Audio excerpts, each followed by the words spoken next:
Alright, so this is going to be episode 3 to UA Year 1. So with that being said, let's just roll the intro. The bad bitch, like she average. I'm a savage, no hoe, what you want do? I'm about cash, if the raw fast, I'ma get that little nigga by any means. So before we get started with the episode, if you want to be a part of the series, go to my Discord. We still need a lot of OCs left. There are a few spots left for class 1A and 1B. If you want to join, just go to my Discord and then tell me your kind of OC. And yeah, so it's pretty easy. Just tell me their quirk, name, some stuff about them, and then I started this new kind of ranking system that will go over 5 categories, that being physical strength, speed, durability, quirk control, and quirk potential. And you could rank them from S to E, right? And there is some like restrictions, like if you are in class, if you're not in class 1C or above, then you can't have 2 stats that are S class, I guess. So yeah, with that being kind of said, let's get into the actual episode.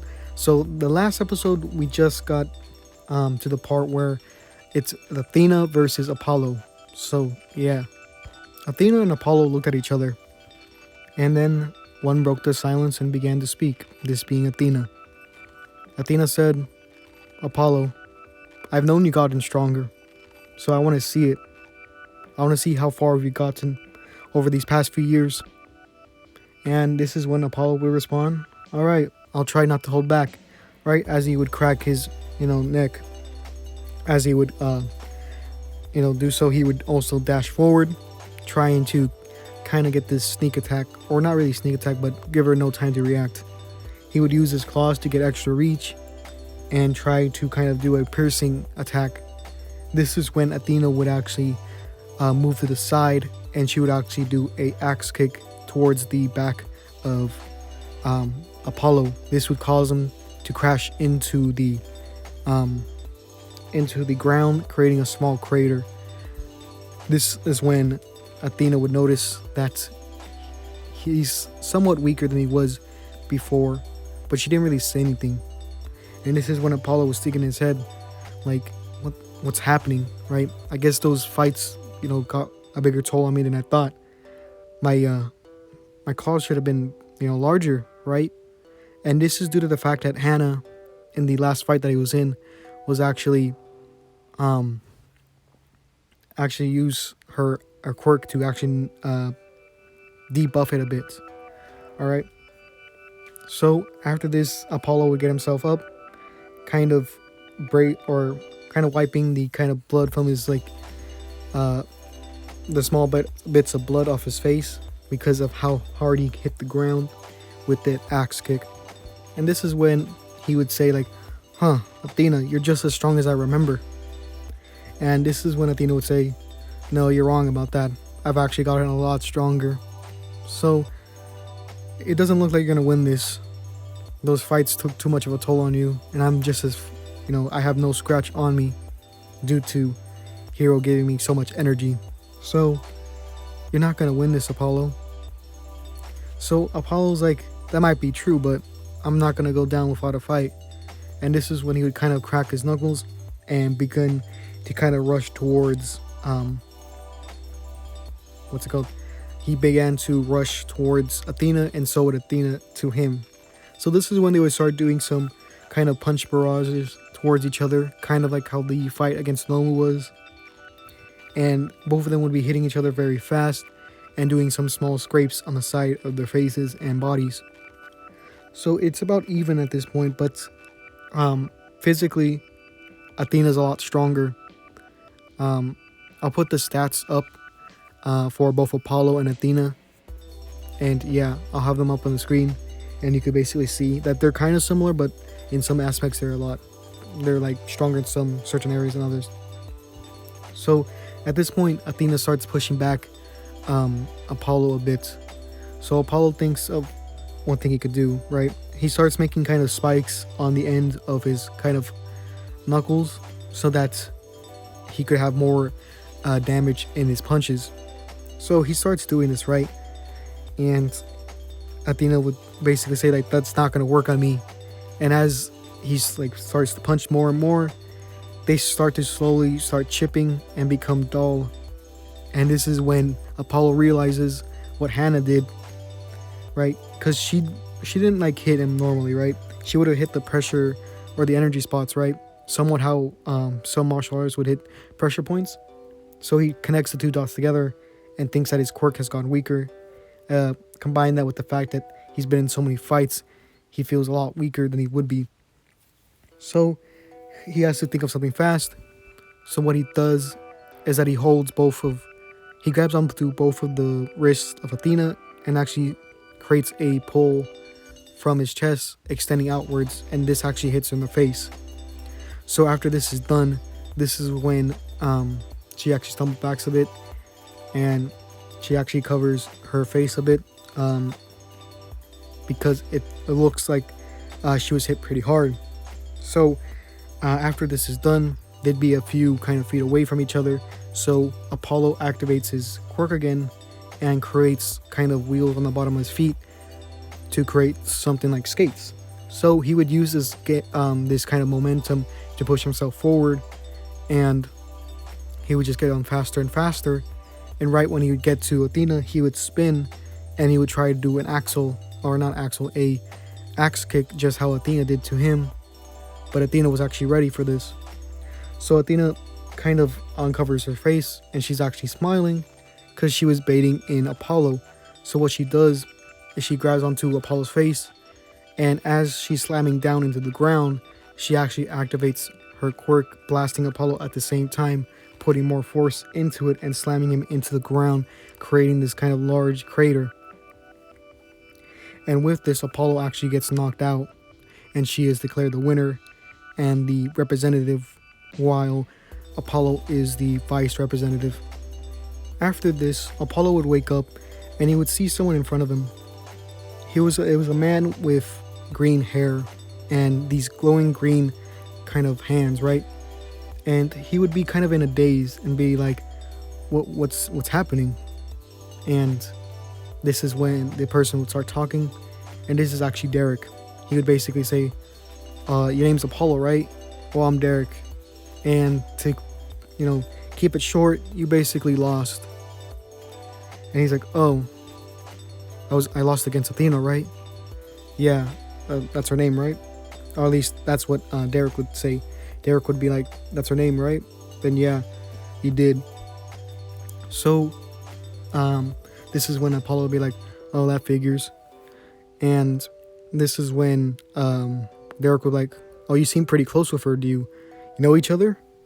And he would basically say like, yeah, that's my cousin, right? And this is when Apollo would be like, well, thanks for healing me. I feel like we would be, great friends, right? And Derek would be like, oh yeah, it was nothing. So after this was kind of said, this is when Pit Sensei would actually start talking. So he would begin with, he would say, now that we have all the kind of representatives known or chosen, this is where I actually can tell you about how the ranking system is going to work. All right. So, like the principal said, he didn't say all the kind of facts, but he said most of it. So once you become the kind of representative of your class, this is when you could either choose to move on to the other class, but you have to have a mandatory of at least 1 week in that class that you're in before you could go to the next one, right? Or you could choose to stay in your class and become stronger that way. The principal didn't really say why this could be an option. You might be thinking to yourself like, why would you want to stay in the class if that's not going to increase your rank? Well, there's a little bit to the system, right? Yes, you could level up by yourself and get to the higher classes, right? But there's also a thing that the principal forgot to mention, which is class battles. Class battles basically happen every other week, so bi-weekly. This means that it will be an entire class versus another entire class, and depending how that class does within that week, then they either go up the totem pole or go down. So you could level up by yourself and get to 3 higher spots in that month, since the first month of this month isn't really gonna work since you have that mandatory week. So yeah, it's 3 times a month, I guess you could level up, or you could level up as maybe twice a month using your class, right? So the entire class will level up with you. So that means you could risk it and get to a higher class, but then it would come down to a class battle, and then you have no synergy with your class because you wouldn't have enough time to plan. And with that, you would drag down your class, and well, they would know who to pick when someone wants to get into their class. So it's really a risk of being fast. Like, do you want it, fast and risky, or slow and steady? It's really up to you. But if you got to class 1B that quickly, you're probably gonna get there again. So it's honestly up to you. So as he's saying this, Apollo's thinking in his head like, I think I'll just risk it and get there as fast as I can to show people how strong I am. So this is when Pit Sensei would continue talking. And yeah, also there will be, after lunch, there'll be a kind of club fair, and this is a spot where you could actually create your own clubs or join one that's already pre-established.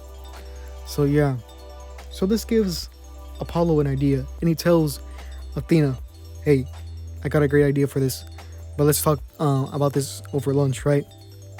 So between lunchtime and then, they would go over their kind of general studies, math, English, and history and things like that, right? Since they still do that kind of general studies. So after that was done, we could time skip to lunch, and this is where it would be 4 people sitting at a lunch table, that being Apollo, Athena, Miari, and Derek, basically. So Athena would say like, oh, what's your plan, right? And this is when Apollo would start to describe his plan, and it would go like this. You ever heard of the term power leveling, right? And Athena would be like, no, what is it? Well, it's basically when you give most, or if not all, your resources to one player, and you're able to level up that player rapidly and more, basically faster than normal. And Athena would be like, okay, what's your point? Well, if we use the clubs to do this, to power level, this will basically let someone in our group get to class 1A the fastest, and get them stronger in a relatively short time. Okay, and so Athena would be like, okay, but how are you gonna get people to agree to this, right? And this is when Apollo would be like, okay, look, if I become the number 1 student, and then I become the number 1 hero, that means I'll be able to create my own agency, and anyone who helped me along the way will get a spot there. So then this is when Athena starts laughing, and she basically says, you think you're gonna get people to join just because of that? I'll help you, but that's only because we're like family. And he's like, okay, what about your brother, right? And this is when Athena will be like, yeah, this is when Apollo will be like, what about your brother? Does he go here? And this is when Athena will be like, yeah, but he's in class 1B. And Apollo would be like, really? That's weird, because you have like really similar quirks. And she'd be like, yeah, I don't know why was that anyways, but how are you gonna get other people to join? Well, look at it. We'll just have to kind of convince people, right? Once you acknowledge people's strengths, people are gonna flock to you, right? And once we get enough people, we're gonna be able to get stronger a lot faster together. And this is when Apollo would ask the question towards Derek and Miari, and he would basically say, Derek, Miari, do you want to join? Like, we could really use you guys. It'd be a lot of help. And this is when they would say, yeah, sure, right? So after this is done, they would kind of, we could do a little time skip, and this is when they're at the kind of club fair, and this is when they are kind of setting up their stand. So as they're getting done with making their stand, this is when a guy walks up, a student, and this student's actually Atlas, right? Atlas Hayes, Athena's younger brother, and his quirk is called Rigged Hands. Basically, it's the opposite of Athena's, but a little bit different. Or yeah, it's basically the opposite, right? So his right hand's able to absorb darkness and shoot out lights, and he could use it to either blast or reabsorb it to gain stamina, and his left hand gives him the ability to debuff people by 50%.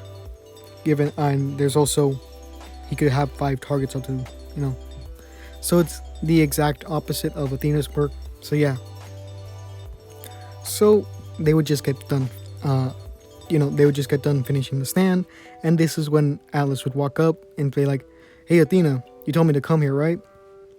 And this is when Apollo would come out and basically give Atlas a fist bump and be like, "Hey man, it's been a while." And this is when Atlas would be like, "Oh my gosh, it's Apollo, how's it been?" And he would basically be like, "It's been great, right?" And this is when Atlas would be like, "Well, why'd you want me to come here?" And this is when Athena would be like, "All right, Apollo, explain." And he would basically explain the premise of the club and things like that. So after this is said, this is when Atlas would be like, "All right, I'll join, but I don't think I'll be that big of a help." So as this is done, this is when the kind of other students walk into that kind of area to see the different clubs.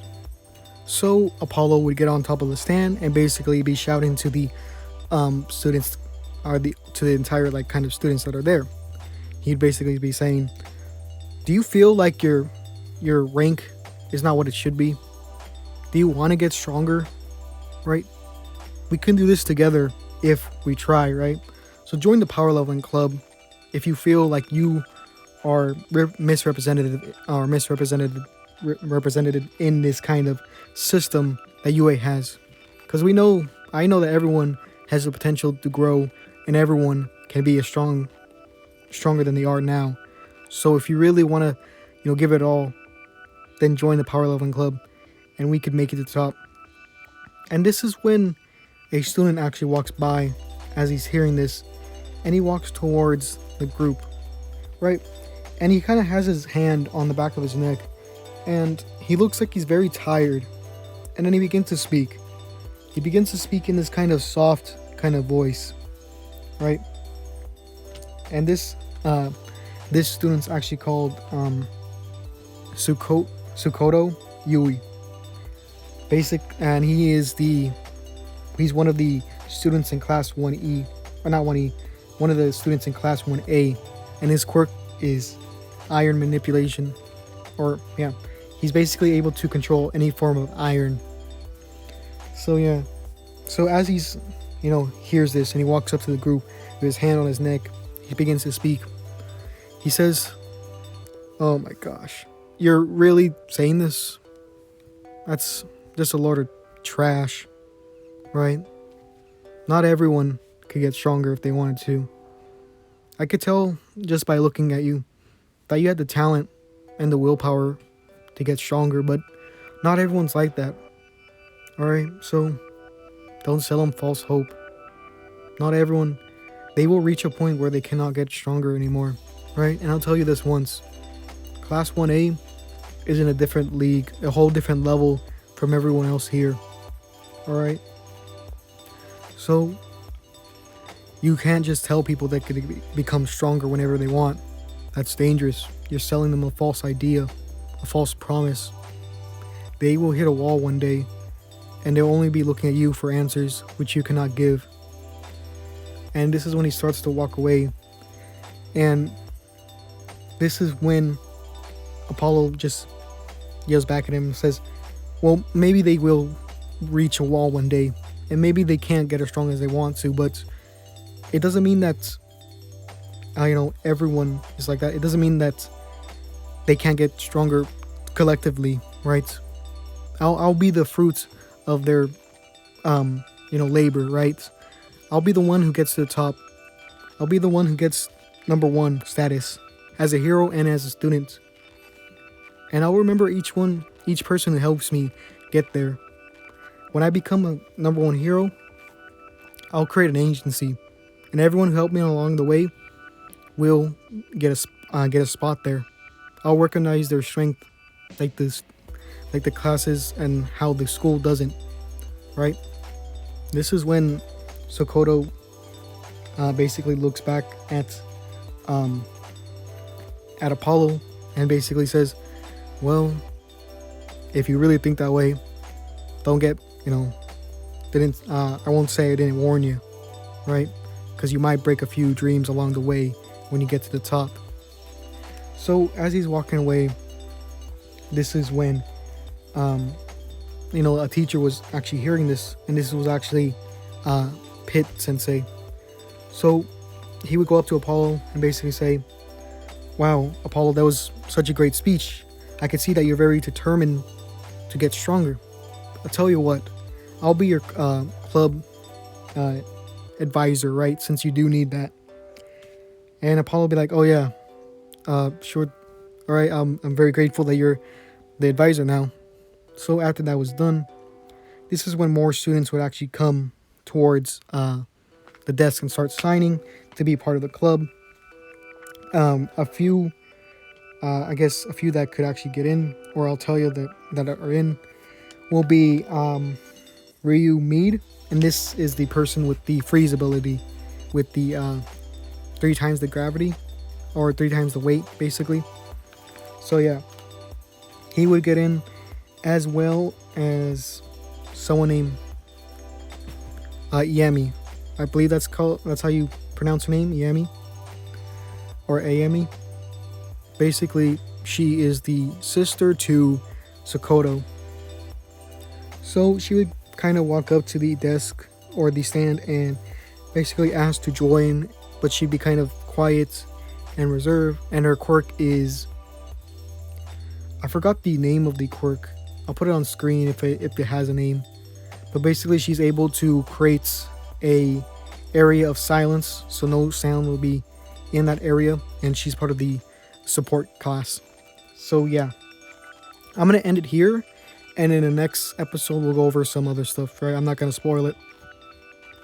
So yeah, with that being said, if you want to join the group, or if you want to be part of UA Year 1, then join the Discord and come up with your own original characters and things like that. So with that being said, this is actually going to be the end of the video. So yeah,